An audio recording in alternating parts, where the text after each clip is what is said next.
It was a quiet evening in our small home, the kind of evening where everything felt like it was in its right place. I had just finished cleaning up after dinner and was drying the last plate when Charlotte appeared in the doorway, her face unusually serious. She stood there for a moment, not saying anything, as if gathering her thoughts. I knew something was coming, but I had no idea what. "Joshua," she said, her voice soft but firm, "can we talk?" I set the dish down, wiped my hands on the towel, and turned to face her. I knew that tone. It was the kind of tone someone uses when they've already made up their mind, but they still want to sound reasonable, noble even. "Of course," I replied, my pulse already quickening. "What's on your mind?" She hesitated, taking a deep breath, before speaking again. "I need one last trip. With Daniel. Before we get married. For closure." I blinked, trying to process her words. "Closure?" I repeated, barely able to keep my voice steady. My mind was already racing. This wasn't something I had ever expected her to say. She nodded quickly, almost too quickly, as if she'd practiced her answer 1,000 times. "Yes. It's something I need to do, Joshua. Daniel and there's still unfinished business between us. We've both carried things from the past, and I can't go into our marriage with this hanging over me.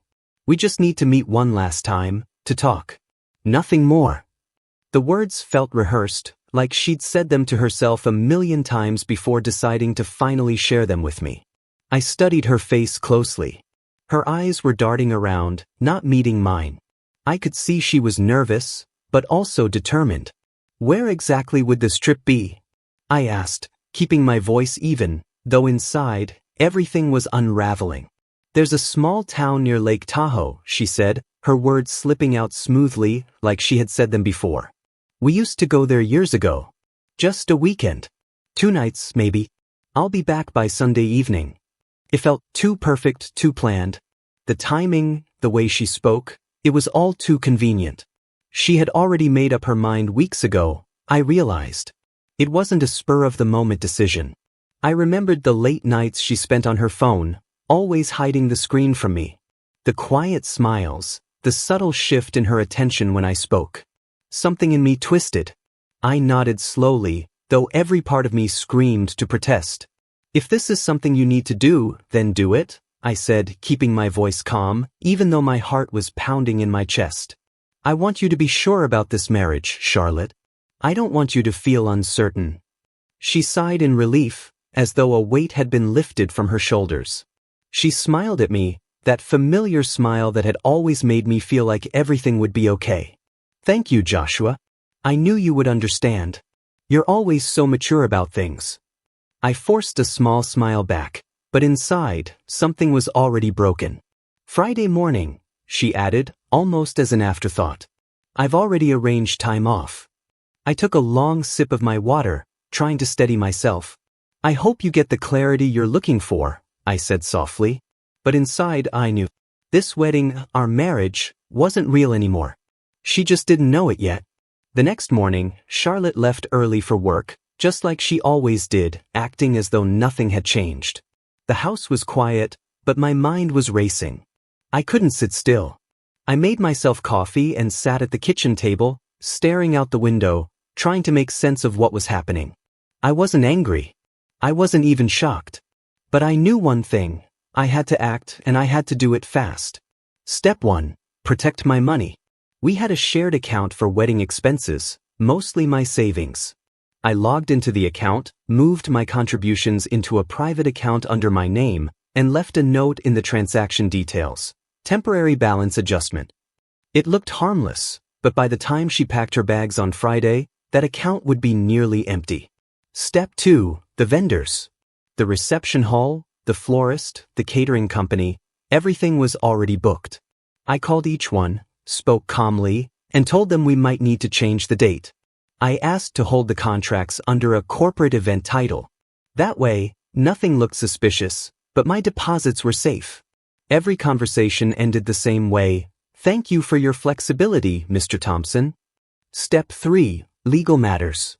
I called Andrea Price, the attorney who had helped me when I bought the house. She answered right away. "Joshua, what's going on?" she asked, sensing something was off.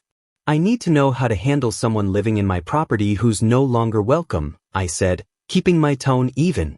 She didn't ask for the details. You're engaged, right? Not for long, I replied. Andrea explained the process. Since Charlotte wasn't on the deed, all I needed was a formal notice to have her removed. She promised to email me the document within the week. By the time Charlotte came home that evening, cheerful and talkative, I had already taken care of everything. I listened as she went on about her day, her voice full of excitement, unaware of the storm brewing inside me. At dinner, she casually mentioned, I was thinking of taking the old highway down to Tahoe. It's a prettier drive. That's a good idea, I said, nodding, trying to keep my voice neutral. You should enjoy the scenery. She smiled, touching my arm, as if everything was fine. I knew you'd understand. I smiled back, though it felt hollow. I always do. By Thursday, everything was in motion. She thought she was going on a trip for closure. She was, but it wasn't the kind she imagined. Friday morning arrived too quickly. Charlotte was up before I was, moving around the house as if everything was normal. She packed her bags with a lightness I couldn't understand, humming quietly to herself. She didn't notice how carefully I watched her every move, how my mind was calculating every detail, every moment she spent preparing for her departure. Do you need anything before I go? She asked, her voice upbeat, almost too cheerful. No, you've got everything, right? I replied, keeping my voice even. Yeah, I'm all set, she said, zipping up her suitcase. I'll call you tonight, okay? Sure, I said, though the words felt like they were coming from someone else. My stomach was tight, but I forced myself to smile. Drive safely. She kissed me on the cheek before grabbing her suitcase and heading out the door, her car humming as it disappeared down the street. I stood there, frozen for a moment, staring at the empty space she had left behind. I didn't feel the anger or betrayal I thought I would. No, it wasn't anger. It was something colder, something quieter. The realization that the person I thought I was going to marry wasn't the person she seemed. I had no time to dwell on that, though. I had a plan to execute. I pulled out my phone and sent Greg the text I had been waiting to send all week. She's on her way. Greg was the one person who could get the answers I needed. He was thorough, methodical, and never missed a detail. I trusted him to follow Charlotte and Daniel without them knowing. It wasn't about revenge, it was about getting the clarity I needed to make the next step. I spent the rest of the morning gathering my thoughts, making sure everything was in place. By noon, Greg texted me back, got them. Heading south. We'll update tonight. I felt a strange sense of calm. Proof was on its way. As I sat there in the silence of the house, I couldn't help but think back to the moments before Charlotte left. Her smile, her casualness, it all seemed like part of a script she had rehearsed. She thought I didn't see through it, but I did. I always had. She wanted me to believe that she was doing this for her, for us, but deep down, I knew the truth. She wasn't running toward closure. She was running away from the life we had built. That evening, when Charlotte texted me around 9:30, I could hear the false cheer in her message. Hey, love. It's been good to finally talk with Daniel. It's emotional, but I feel lighter. I'll be back Sunday night. I miss you. I stared at the screen for a moment before typing back. I'm glad you're getting what you need. Drive safe. The words felt empty as I hit send. She had no idea what was coming. What she thought was closure was only the beginning of the end. By Saturday, I received more updates from Greg. He had sent me photos of Charlotte and Daniel walking along the marina, their arms around each other. They looked comfortable, too comfortable. The second photo was of them sitting at a cafe, laughing, their hands brushing as they shared a drink. The final photo was of them checking into a coastal inn. The sign read Bayview Harbor Suites, and the look on Charlotte's face told me everything I needed to know. It wasn't just a conversation. This was more. Greg followed up with one last piece of evidence, a room receipt from the hotel. 2 guests, 1 king bed. I stared at the text, my heart heavy, but I felt no rage, only certainty. She had made her choice. Now it was time for me to make mine. By Sunday afternoon, I had printed every image, every receipt, and neatly arranged them in a plain brown folder. I wasn't going to let her walk back into this house thinking everything was fine. When she returned, she would see that I knew everything. The doorbell rang promptly at 6 p.m. I stood up slowly as Charlotte's car pulled into the driveway. I watched her walk up to the door, smiling brightly, the same smile she had worn when she left just 2 days ago. It was as if she thought this trip had done its job, had given her the peace she had been searching for. She opened the door with that same lightness, carrying the air of someone who had crossed something off a checklist. "Joshua," she said, her voice almost sing-song. "I feel so much better. That trip was exactly what I needed." I nodded, not trusting myself to speak just yet. I didn't want to say anything until she had seen what I had prepared. "I'm glad," I said quietly. "Let's sit for a second." Charlotte's smile faltered slightly, her brow furrowing in confusion. "Is something wrong?" "Not really," I replied, gesturing toward the living room. "I just have something for you."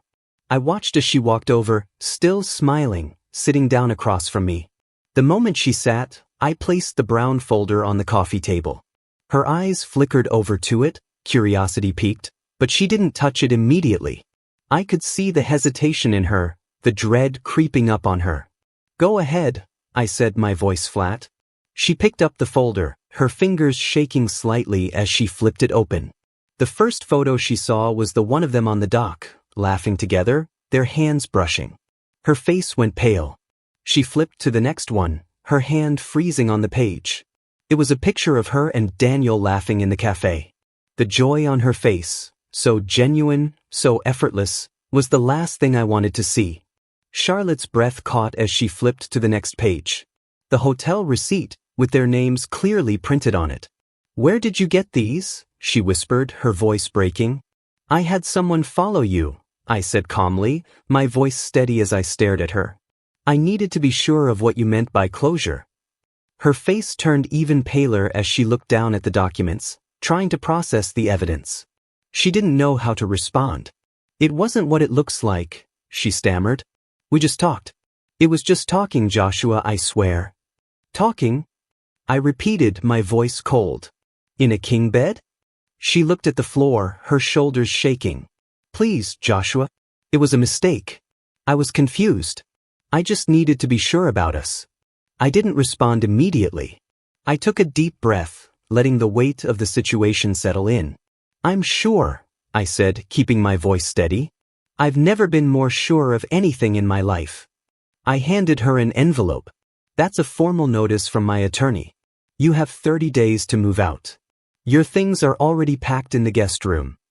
Charlotte's face crumpled as the realization hit her. She pressed her hands to her face and began to cry, soft sobs racking her body. "You can't do this," she pleaded. "Please. I love you. Don't throw everything away." I stood up and walked to the door. "Charlotte, you made your choice. I'm just giving you the closure you asked for." For a long moment, she didn't move. Then, slowly, she picked up her bag and walked out of the house without a word. The door clicked shut behind her, and I was left standing in the silence of a house that no longer felt like home. The days that followed Charlotte's departure were filled with an eerie quiet. The house, which had once been filled with the noise of laughter and planning, now felt hollow. I didn't miss her presence in the way I expected, but I felt the weight of her absence. It was as if everything had been stripped away, leaving only the bare walls and the haunting realization that nothing had been as it seemed. The phone call started almost immediately. First came the messages, then the endless voicemails. Charlotte's voice broke through the silence of my phone, pleading for a second chance, asking to talk. She swore that it had all been a mistake. But it was too late. The truth had already been revealed. I didn't respond. Not right away. I didn't need to hear her excuses, her justifications. I had seen everything I needed to see. Then, just as I had expected, her mother, Eleanor, called. I picked up the phone, hearing the soft but firm tone on the other end. "Joshua, she's broken. You've made your point. Ending the engagement publicly will destroy her." I took a deep breath, steadying myself. "Eleanor, she did that herself. I'm just stepping aside. She made her choice." There was a long silence on the other end. I could hear the disappointment in her voice before she sighed. "You're being cruel," she whispered. "No," I said, my voice steady. "I'm being clear." And then I hung up. It wasn't cruelty. It was clarity. I had to move on. And so did she. By the time Wednesday rolled around, Charlotte had changed her tone. She was no longer the confident woman who had once promised me a future. Now, she was desperate, tired, and broken. She showed up at my office, standing outside in the parking lot, waiting for me. I saw her through the glass doors, her face drawn, pale, her eyes puffy from crying. When I went outside to meet her, she looked up at me with that same, familiar expression, hope mixed with fear. "Joshua, please don't make this worse. At least come to the engagement dinner. My parents already paid. Everyone is expecting you to be there." I stared at her for a long moment, my mind racing. Part of me wanted to say no, to shut this chapter completely. But another part of me understood the finality of it all. If I walked away now, it would be over. But if I went, if I showed up, it would be my final statement. The truth would be exposed once and for all. "All right," I said, my voice low. "I'll be there." Her eyes brightened, hope sparking in them. "You will?" "Oh, thank you, Joshua. Thank you." I didn't say anything else. I simply nodded and watched her walk away, her shoulders a little lighter, her step a little more confident. But for me, the decision had already been made. The truth would be revealed. And there was no going back. The engagement dinner was set for Friday evening at an upscale restaurant, a place Charlotte's parents had chosen for the occasion. I had already spoken to the manager earlier that day and made a few adjustments. Nothing drastic, just a few minor changes to ensure the night went exactly how I planned it. The stage was set. When I arrived, I could see Charlotte standing near the entrance, surrounded by her parents and their guests. She looked radiant, her smile almost too wide, too forced. She was the picture of a woman pretending that everything was perfect. Her parents stood close by, greeting guests with all the politeness of a family who had no idea what was really happening. I took my seat near the back of the room, unnoticed, silent. I didn't want to make a scene. I wasn't there for drama. I was there for the truth to be exposed. To make sure everyone understood what kind of man Charlotte truly was. Eleanor raised her glass first, her voice clear and loud as she made a toast. "To love that endures, to forgiveness, and to new beginnings," she said, her eyes glancing between Charlotte and me.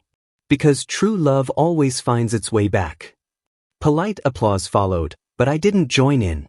The room was watching us, waiting for some kind of response. Everyone was waiting for the grand gesture. The apology, the understanding, the return to normal. I stood up slowly, my voice carrying just enough to quiet the room.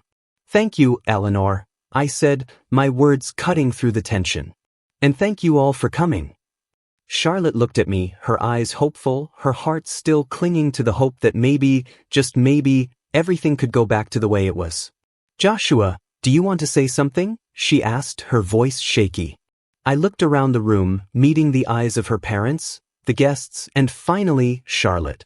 I took a deep breath and picked up my glass, turning it slowly in my hand. Charlotte once told me she needed a trip with her ex before marrying me for closure, I said calmly, my voice steady as I faced her. She promised me it was innocent. It wasn't. The room went still. The noise, the chatter, everything faded into silence. All eyes were on me. Charlotte's face drained of color, and I could see the panic setting in. I set my glass down on the table and pulled the brown envelope from my jacket pocket. I held it up for everyone to see. "Inside this are photos and receipts," I said, my voice cold. "I'm not sharing them publicly, but Charlotte, your parents and I know what's in them. And that's enough." Her breath caught in her throat. "Joshua, please," she whispered, tears welling up in her eyes. I didn't look at her with anger. I wasn't angry. I was done. "I'm not angry," I said flatly. "I'm just done." I handed the envelope to her father, his hand trembling as he took it. The tension in the room was palpable, the weight of the truth hanging over us all. I turned and walked out of the restaurant, each step deliberate, every motion controlled. Behind me, I heard chairs scraping, murmurs rising in the air. But I didn't look back. I didn't need to. The truth had been spoken. The facade had crumbled. And there was nothing more to say. The following days unfolded with a quiet intensity that felt almost unreal. The phone never stopped ringing. Charlotte, her mother, even her father, everyone had something to say. But I didn't pick up. I didn't want to hear their apologies or justifications. I knew what had happened, and that was enough. The truth had been laid bare, and I wasn't about to let anyone, least of all Charlotte, rewrite it. The news of the dinner spread fast, especially in a town like this. Small towns are like that. Everyone knows everyone's business. By Monday morning, half the people who'd been at that dinner had already heard the details. And from what I gathered, it wasn't just the dinner that had caused a stir. The photos, the receipts, and the undeniable evidence of Charlotte's betrayal had gone far beyond my intentions. Word had gotten out, and the fallout was swift. Charlotte's attempts to reach me only grew more frantic. Her text messages became more desperate, but I ignored them all. I couldn't bring myself to respond to her anymore. There was nothing left to say. The woman I had once trusted had turned out to be someone I didn't know, and I wasn't about to give her the chance to rewrite her version of the story. I heard through mutual friends that she was struggling. They told me she hadn't left her parents' house since the dinner. She'd stopped going to work, staying home, hiding from the world. Stephanie, one of her closest friends, sent me a message a few days later. "She's a mess, Joshua. She hasn't been the same since that night." Part of me felt a strange satisfaction knowing that she was suffering, but it didn't last long. That satisfaction was fleeting. The truth was that I had made peace with everything, and I didn't need her pain to validate my own. I had done what I needed to do, and now it was over. But the repercussions didn't end there. Daniel's wife, Melissa, found out about the trip through someone who had attended the dinner and shared the photos with her. I didn't know all the details, but by Thursday, I learned that Daniel had moved out of his home. His marriage, like mine, had crumbled. The truth about their secret trip was the final straw. Melissa, rightfully so, couldn't forgive him, and she asked for a divorce. By that point, the entire situation felt like a chain reaction. One lie leading to another, one betrayal unraveling everything in its path. I had no idea where Daniel was, but I knew he wasn't with his wife anymore. And I knew that the truth I had uncovered had destroyed 2 relationships, not just one. As for Charlotte, she kept trying to reach me. Every day, more texts, more calls. But I didn't answer. I couldn't. I had to let go. What we could have had, was gone. She had chosen her path, and now she had to face the consequences. It wasn't about me anymore. It was about her coming to terms with what she had done. Then came the final moment. It was a random Sunday afternoon when I saw her again. I had just walked into the grocery store when I spotted her near the produce aisle. She looked different, older, thinner, a shadow of the woman I once knew. Her eyes were downcast, her shoulders slumped as if the weight of everything had finally caught up with her. She didn't see me at first, and I had the briefest moment where I considered walking away, pretending I hadn't seen her. But then she looked up, our eyes meeting for a fraction of a second. Her expression shifted, trying to summon a smile, but it faltered almost immediately. She opened her mouth as if to speak, but no words came out. It was as if she wanted to say something, apologize, explain, but she couldn't. And I didn't know what to say either. So we stood there, staring at each other in silence. I couldn't remember the last time I had seen her like this, vulnerable, broken, lost. And in that moment, I realized that the woman standing before me wasn't the woman I had once loved. She was a stranger now. The woman who had lied to me, who had shattered our future together, was gone. All that was left was the wreckage. She took a step toward me, but I shook my head, my face emotionless. "I don't think we have anything left to say," I said, my voice colder than I expected. Her face crumpled, and I could see the tears welling up in her eyes. "Joshua, please," she whispered, her voice barely audible. "I'm sorry. I made a huge mistake." I didn't answer right away. I wasn't sure what to say. Apologies didn't fix what had been broken. "I know you are," I said finally, my tone neutral. "But sorry isn't enough." And then, without another word, I turned and walked away, leaving her standing there, lost in the aisle of a grocery store, alone. I didn't look back. I didn't need to. I had made my decision long ago. In the weeks that followed, Charlotte stopped calling. The messages stopped coming, and the silence between us became permanent. Word spread about the breakup, about the truth, and slowly, people began to move on. As for me, I found peace in the quiet. My life began to fall back into a rhythm. I didn't need her or the drama she had brought into my life. I had closure, the kind I never expected. The kind I didn't even know I needed. In the end, I realized I hadn't been looking for closure with Charlotte. I had been looking for the truth. And now that I had it, I could finally move on. It was over. And I was free. The days after the final encounter with Charlotte felt strange, like I was stepping into a new life I hadn't yet fully embraced. The quiet of my home was both comforting and eerie. No more late-night conversations about wedding plans, no more shared hopes for the future. It was just me and the silence that followed. At work, things carried on as they always did. The world didn't stop turning and neither did mine. But there was a new weight to my routine. One that came from the knowledge that the person I had trusted most had shattered everything we'd built.